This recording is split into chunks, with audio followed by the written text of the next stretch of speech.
Alors, comment réussir la refonte de son site web? C'est la question à laquelle on va tenter de répondre aujourd'hui. Alors déjà, première question, pourquoi faire une refonte? Il peut y avoir plusieurs raisons pour lesquelles on souhaite refaire son site internet. Déjà, premier cas, ça peut être le fait de vouloir changer de CMS. Si par exemple, si vous êtes sur un CMS un petit peu dépassé comme Joomla ou Drupal éventuellement, ça peut arriver que vous souhaitez changer vers un nouveau CMS de type WordPress ou Webflow qui sont des CMS un petit peu plus modernes. Il peut y avoir également des questions de design, évidemment, si votre site est un petit peu obsolète et qui ressemble encore à un site des années 2010, c'est également une bonne raison de refaire son site internet. Il peut y avoir également la question des fonctionnalités. Si vous êtes bridé au niveau technique pour ajouter des nouvelles fonctionnalités qui est vraiment crucial pour votre activité, là encore, c'est une bonne raison de faire une refonte de son site. Et enfin, la quatrième raison la plus courante, ça va être également au niveau SEO. Si vous avez des lacunes au niveau de votre site et qui ne se positionne pas correctement, là aussi c'est une raison de revoir par exemple la structure,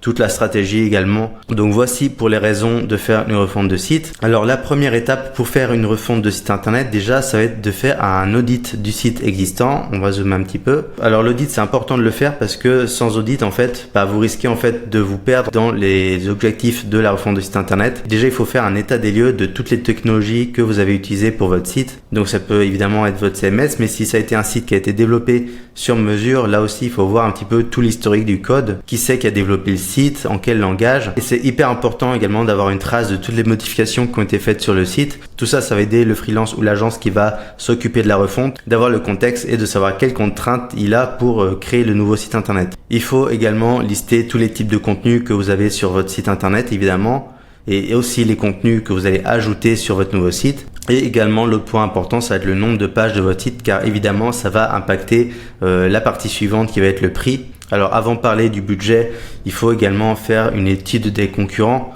Alors peut-être que vous l'avez déjà fait, mais si c'est pas le cas, je vous invite quand même à regarder ce que font vos concurrents, à quoi ressemble leur site. Et évidemment, le but c'est pas de copier ce que font vos concurrents, mais en tout cas c'est bien de regarder les bonnes choses et les mauvaises choses qu'il y a chez vos concurrents. Et j'ajouterais également pourquoi pas regarder ce qui se passe en fait dans d'autres pays dans votre secteur, car il y a toujours des bonnes choses à prendre et ça peut vous aider à vous inspirer. Une fois que vous avez fait ces analyses, il va falloir maintenant définir votre budget pour la refonte du site. Alors là, j'ai mis des fourchettes d'estimation pour les refontes de site internet. Alors ça va dépendre évidemment si vous passez par un freelance ou par une agence, mais en général la refonte d'un site vitrine, ça va être aux alentours de 3 000 à 10 000 euros. Donc là encore, ça va dépendre des technologies, du nombre de pages et du type de contenu, mais en général on est dans ces fourchettes. Et pour un site e-commerce, ça peut monter de 6 000 à 20 000 euros. Et lorsqu'on est sur des sites beaucoup plus complexes, par exemple des plateformes en ligne ou des marketplaces, là ça peut monter de 15 000 jusqu'à 50 000 euros, voire plus. Donc ça, c'est des fourchettes pour vous donner une idée du prix, mais le mieux ça reste quand même de faire un devis personnalisé. D'ailleurs, je vous mettrai en description un petit outil pour estimer le prix d'une refonte d'un site internet. Une fois que vous avez établi le prix, il faudra passer également à l'élaboration du cahier des charges. Alors j'ai déjà fait une vidéo sur le sujet, donc on va pas s'attarder dessus. Mais en gros, le cahier des charges, c'est un document qui résume toute la partie technique, la structure, l'architecture de votre site, les objectifs, etc. C'est vraiment un document qui va permettre de cadrer le projet et qui va en fait permettre du côté client et du côté du prestataire de se protéger un petit peu à partir de ce document qui donc permet de tout mettre à plat. Ensuite, une fois qu'on a établi le cahier des charges, on peut passer à la partie création des wireframes et des maquettes. Alors l'outil le plus courant pour créer des maquettes, ça va être Figma. Donc ce genre d'outil, ça va surtout être utile pour avoir une sorte de brouillon de votre site internet avec toutes les pages, tous les contenus, etc. Ça permettra donc de définir en fait le design de votre site internet. Et à partir de ce design-là, vous pourrez ensuite partir sur le développement du site. Dans cette étape-là, il y aura également l'élaboration de l'arborescence du site internet. Là aussi, j'ai déjà fait une vidéo sur ce sujet, donc je vous mettrai le lien en description. Il y a des outils qui sont très pratiques justement pour définir l'arborescence de votre site. Et évidemment, l'expérience utilisateur, ça rejoint les deux points précédents. Donc une fois que le design de votre site internet est défini, vous pouvez passer à la partie intégration. Donc ça va être aussi bien la partie front-end, donc la partie visuelle, ainsi que la partie back-end, donc tout ce qui est back-office, les bases de données, etc. Donc voilà, toutes ces parties-là, c'est les étapes de développement. Et une fois que le développement est quasiment terminé, il faudra également commencer à faire des tests. Donc les tests, ça peut être fonctionnel, ça peut être vérifier que c'est bien compatible pour tous les navigateurs, vérifier également que ça s'adapte à tous les types d'écrans, aux mobiles, aux tablettes, etc.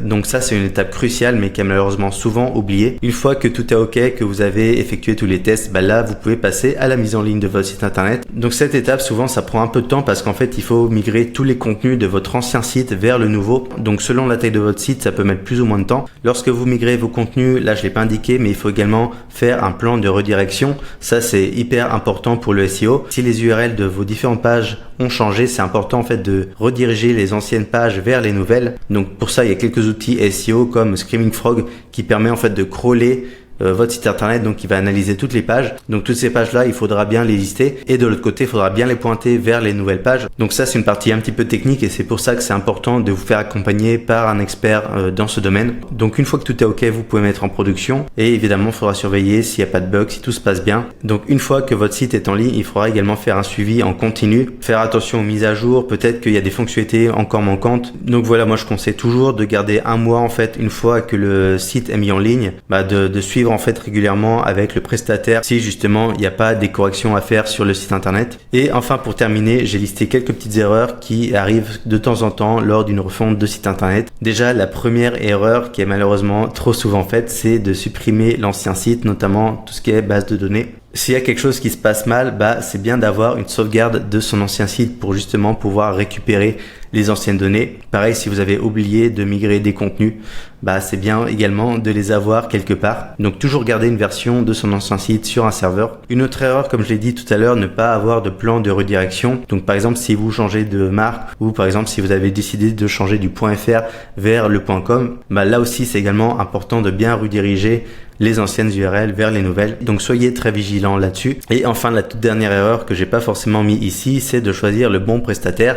Et pour cela, justement, on a créé une plateforme en fait qui permet de lister tous les prestataires pour votre refonte de site internet. Et en plus, la particularité de notre plateforme en fait, c'est que vous pouvez choisir en fonction de votre localisation, de votre ville. Vous pouvez même choisir des experts qui sont spécialisés dans tel ou tel CMS. Donc voilà, n'hésitez pas à jeter un œil si vous cherchez une agence pour la refonte de votre site internet. Donc voilà, j'espère que cette petite vidéo vous a plu et moi je vous dis à la prochaine.